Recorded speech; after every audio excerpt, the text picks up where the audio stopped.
अस्सलामुअलैकुम वरहमतुल्लाहि वबरकातुहू। इत्तेहाद न्यूज़ में आप सभी का खैर मकदम है। मुल्क की सतह पर चर्चा हो रही है तो बेलगाम जिला हुलकट्टी देहात में राम सेना के कारकुनों की जानिब से की गई घिनौनी हरकत की पर मुल्क की सतह पर तो चर्चा हो रही है, लेकिन बेलगाम जिला या फिर कर्नाटक में खामोशी देखी जा रही है। क्या राम सेना की जानिब से किसी तरह का दबाव डाला जा रहा है? क्या राम सेना के कारकुन इस हरकत में मुलव्विस होने पर खामोशी इख्तियार की जा रही है, यानी कि एक खामोश मोहब्बत उनकी तरफ है? हासिल इत्तला के मुताबिक कुछ लोगों को इस पर खबर को वायरल न करने की बात राम सेना की जानिब से कही गई, ऐसा भी बताया जा रहा है। इस वारदात में मुलव्विस जो 3 लोग हैं उन्हें जेल में बंद कर दिया गया, पर बात महज एक कोशिश मुस्लिम हेडमास्टर को हटाने के लिए की गई और बच्चे अब खतरे से बाहर है कहकर नजरअंदाज नहीं किया जा सकता। पर पता नहीं, एक तरह का सन्नाटा देखने को मिल रहा है। वाकई अगर इंसानियत के पस मंजर में देखा जाए तो जिस वारदात को अंजाम देने की कोशिश की गई, इसे किसी हाल में माफ नहीं करना चाहिए। कहां है वह एहतजाज, धरना, फांसी दो के नारे लगाने वाले? क्या आवाज इसलिए दब गई क्योंकि मुजरिम किसी हिंदुत्व तंजीम से राब्ता रखते हैं? कम से कम एक बेदार माशरे से ऐसी तवक्को तो नहीं की जा सकती। सागर पाटिल सौंदत्ता तालुका सदर है राम सेना का, तो इसे मुश्किल सिर्फ मुस्लिम हेडमास्टर हिंदू बच्चों को क्यों पढ़ाता है की थी, पर सिर्फ मुस्लिम हेडमास्टर सुलेमान घोरी नायक को ही हटाना था तो डीडीपीआई या फिर गांव के लोगों की दस्तखत मुहिम चलाकर उसे हटा भी तो सकता था। उसे बच्चों की जान से खेलने की क्या जरूरत थी? बहरहाल अगर इस तरह की दिगर वारदातों पर नजर डालने से इससे पहले भी इस तरह की वारदातें पेश आई, लेकिन वहां पर मामले कुछ अलग नजर आ रहे। लेकिन यहां धर्म की बुनियाद पर इस तरह का नफरती खेल खेला गया। गढ़वा विश्रामपुर रेहला में मुकीम कस्तूरबा गांधी हॉस्टल में खाना न खाने से, खाना खाते तो मर जाते, लेकिन खाना न खाने से 170 बच्चों की जान बच गई। सिर्फ एक लड़की जिसका नाम हसबुन खातून ने पहले खाना खाया, जिसकी हालत नाजुक हो गई। बाद में मालूम हुआ कि वार्डन और रसोई यानी पकाती के बीच का झगड़ा जहर मिलाने तक पहुंच गया। खैर, एक और वारदात साबिक नायब सदर हिंद यानी कि वाइस प्रेसिडेंट जो रह चुके थे हामिद अंसारी साहब, जिनका एक मदरसा अल नूर चैरिटेबल ट्रस्ट के नाम से है, जो इनके अहलिया सलमा अंसारी चलाती है, जिसमें 4000 बच्चे पढ़ते हैं, किसी शख्स की जानिब से पानी में जहर मिलाया गया था, जो किसी ने देख लिया और उन्हें हिरासत में लिया गया। दोनों मुजरिमों के पास रिवॉल्वर भी पाई गई। यह वारदात 2017 में पेश आई थी। इसी तरह हैदराबाद के आसिफाबाद जिला में जहरीला खाने से एक आदिवासी लड़की की मौत हो गई थी। यह वारदात 2024 में एक हॉस्टल में पेश आई थी। इसी तरह अभी 2 महीने पहले तमिलनाडु में भी हॉस्टल में खाने में जहरीली चीज मिलाने से 15 तालिबे इल्म शदीद बीमार हुए।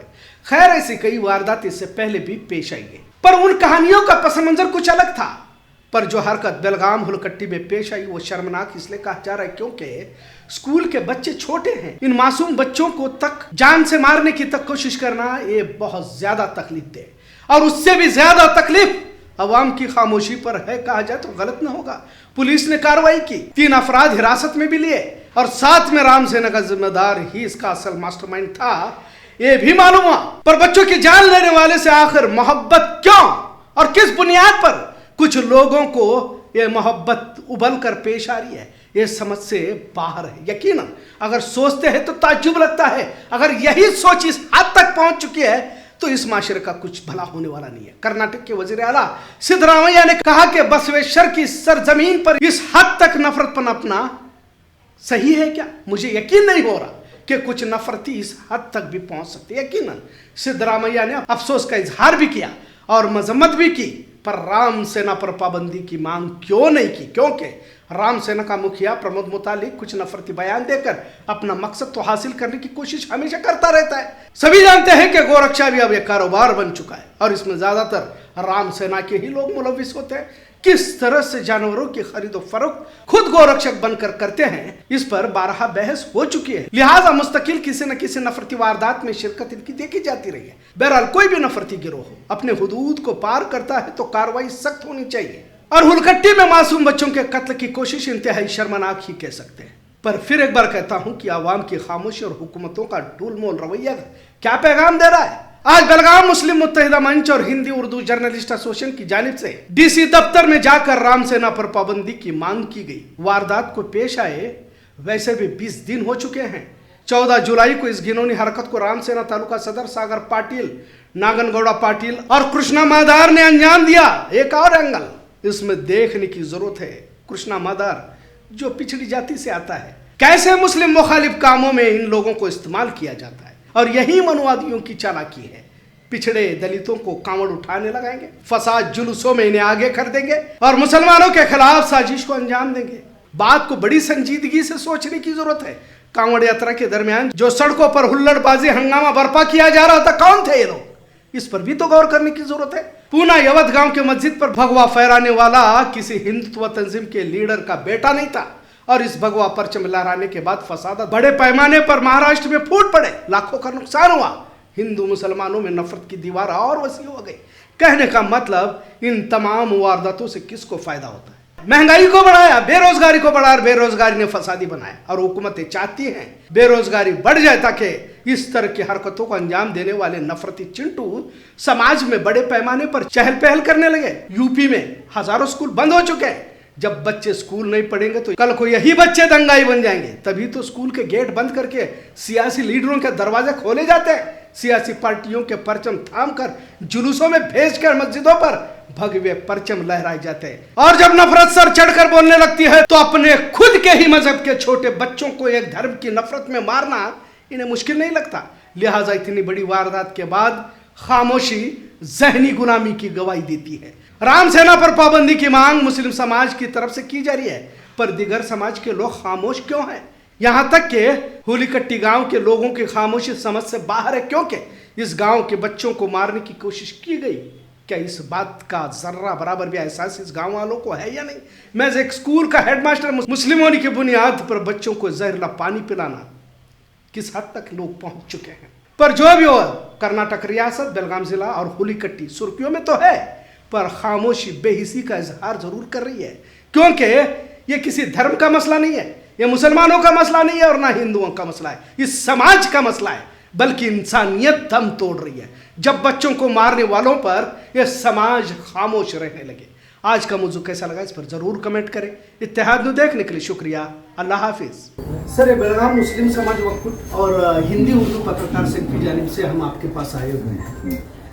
आए दिन पूरे रियासत में और खासकर बेलगाम जिले में भी कई सारी वारदातें पेश आ रही है। खासकर जिस तरह से राम सेना है, बजरंग दल, RSS की तरफ से जो तकलीफें परेशानियां पेश आ रही है, और ये जो वारदात पेश आई है वो इंतहाई इंसानियत को शर्मनाक करने वाली है। अगर 11 बच्चों की मौत हो जाती तो उसके लिए जिम्मेदार कौन था? एक मुस्लिम प्रिंसिपल को उसकी जगह से हटाने के लिए अगर जहर मिलाया जाता है टाकी में और 42 बच्चे उस स्कूल में पढ़ते हैं, तो उन 42 बच्चों की जिंदगियों के लिए जिम्मेदार कौन होता? क्या इन्हें यूं ही आजाद छोड़ दिया जाता? इन पर पाबंदियां क्यों नहीं लगाई जाती ये हुकूमत से? क्योंकि अगर भाजपा की हुकूमत होती तो बात अलग है। यहाँ तो जो कांग्रेस हुकूमत है, जिसे सेक्युलर हुकूमत कहा जाता है, फिर ऐसे फिरका परस्त तंजीमों पर, फिरका परस्त पार्टियों पर क्यों पाबंदी नहीं लगाई जाती? यह हमारा सवाल है। और हिंदी उर्दू पत्रकार संघ और बेलगाम मुस्लिम समाज की जानिब से हम यही आपसे मुतालबा करते हैं कि जितने भी पकड़े गए, इनकी कोई वकालत नहीं लेना, अब उन्हें सख्त सजा देकर पिछले जो फिरका परस्त लोग हैं उन्हें यह सबक दिखाया जाए कि अगर आइंदा इस तरह की बात अगर कोई करता है तो उनके लिए भी सख्त सजा का मुतालबा रहेगा, जिन्हें उन्हें समाज में घूमने फिरने के लायक नहीं समझा जाएगा, और इस संगठन पर पाबंदी लगाई जाए। आए दिन देख रहे हैं कि पूरे शहर का, पूरी रियासत का अगर माहौल खराब हो जाता है तो ये तंजीमों की जानिब से आखिर इन्होंने इससे पहले कितनी कार्रवाइयों को अंजाम दिया है, कितने बच्चों को इन्होंने जहर पिलाया है, इस पर भी कार्रवाई होनी चाहिए। यही हमारी तरफ से मुतालबा है। Thank you sir. ಇವನ್ ಘಟನೆ ಸರ್ ತುಂಬ ನೋವಾಗಿದೆ. ಅವನು ಯಾವ ಥರ आइडियोलॉजी भी गुर्ता ಇಲ್ಲ. ಅಂದ್ರೆ बच्चों को यूज किया जा रहा है इसमें. ಅದ್ರ ಪಾಯ್ಸನ್ ಯಾರು ಮಾಡ್ತಾರೆ ಅಂದ್ರೆ ತಲೆ ಕೆಟ್ಟಾಗಿರ್ಬೇಕು ಇವರು. ಏನು ಮಕ್ಕಳು ಈ ಥರ ಒಟ್ಟ ಸರ್ ನಾವು ಒಂದು ಡಿಮಾಂಡ್ ಮಾಡ್ತೀವಿ, ನಾವು ಒಂದು ಸ್ವಲ್ಪ ದಿನ ವೇಟು ಮಾಡ್ತೀವಿ, ಆದ್ರೂ ನಾವು ಒಂದು ದೊಡ್ಡ ಪ್ರೊಟೆಸ್ಟ್ ತೆಗಿತೀವಿ. ಇವರು ಶ್ರೀರಾಮ್ ಸೇನಾ ಸಂಘಟನೆ ಏನಿದೆ, ಇವರು ಸಿಕ್ಕಾಪಟ್ಟಿ ಒಂದು ಘಟನೆ ಅದಾವ ಸರ್. ಬಿಜಾಪುರಲ್ಲಿನೂ ಇವ್ರು ಈ ಥರ ಮಾಡಿದ್ದಾರೆ, ಮತ್ತಿದು ಈಗ ಸೌಂದರ್ಯದಲ್ಲಿನೂ ಆಗಿದೆ. ಇವರು 100% ಬ್ಯಾನ್ ಆಗಬೇಕು. ಇವ್ರು ಯಾವ ಐಡಿಯಾಲಜಿ ಫಾಲೋ ಮಾಡ್ತಾರೆ ಆ ಐಡಿಯಾಲಜಿ ಅವ್ರದ್ದು ಎಲ್ಲ ಈ total ban, complete blanket ban ಇರಬೇಕು. ಇದ್ರ ಮೇಲೆ ನಾವು ರಿಕ್ವೆಸ್ಟ್ ಮಾಡ್ತೀವಿ. ಸರ್ಕಾರಿ ಶಾಲೆಗಳು ಸಹಿತ ಈಗ ಸೇಫ್ ಇಲ್ಲ ಅನ್ನುವಂಥ ಒಂದು ಮೆಸೇಜ್ ಹೋಗ್ತಾ ಇದೆ ಸರ್. ಯಾಕಂತಂದ್ರೆ ಈಗ ಆ ಘಟನೆಯಿಂದ ಬೇರೆ ಸರ್ಕಾರಿ ಶಾಲೆಗೆ ಮಕ್ಕಳಿಗೆ ಕಳಿಸ್ಬೇಕು ಅಥವಾ ಬೇಡವೋ, ಯಾಕಂದ್ರೆ ನೀರಿನಲ್ಲಿ ನಾವು ವಿಷ ಹಾಕಿ ಮಕ್ಕಳಿಗೆ ಕೊಲ್ಲುವಂಥ ಪ್ರಯತ್ನ ಈಗ ಏನು ಮಾಡಿದ್ದಾರೆ. ಅದೃಷ್ಟವಾಗಿ ಮಕ್ಕಳಿಗೆ ಅಪಾಯ ಏನಾಗಿಲ್ಲ, ಜೀವನ ಹಾನಿ ಏನಾಗಿಲ್ಲ. ಅದ್ರ ಮುಂದೆ ಇದರ ಹಿಂದೆ ಏನು ಷಡ್ಯಂತ್ರ ಇತ್ತು ಅನ್ನೋದನ್ನು ಒಂದು ದೊಡ್ಡ ಇದಿದೆ. ತನಿಖೆ ಆಗಬೇಕು, ಇವ್ರ ಮೇಲೆ ಕಠಿಣ ಕಾನೂನು ಕ್ರಮ ಆಗಬೇಕು ನಮ್ಮ ಮನವಿ ಸರ್. आज सभी यहाँ हम जमा हुए हैं, सभी कारपोरेटर्स हैं, उर्दू घर के भी लोग हैं। जमा होने का रीज़न ये है कि सौंदत्ती तालुक में जो इंसिडेंट हुआ, जो 3 लोगों के नाम आए, सागर पाटिल और एक विनायक कुंभार, उनके नाम आए हैं। हमारे हिसाब से तो इंसान नहीं है, एक भेड़िया है। भेड़िया है वो, इंसान की शक्ल में भेड़िया है। हमारी सिर्फ जिम्मेदारी ये नहीं है कि उनको सख्त कार्रवाई देना, सबकी जिम्मेदारी है।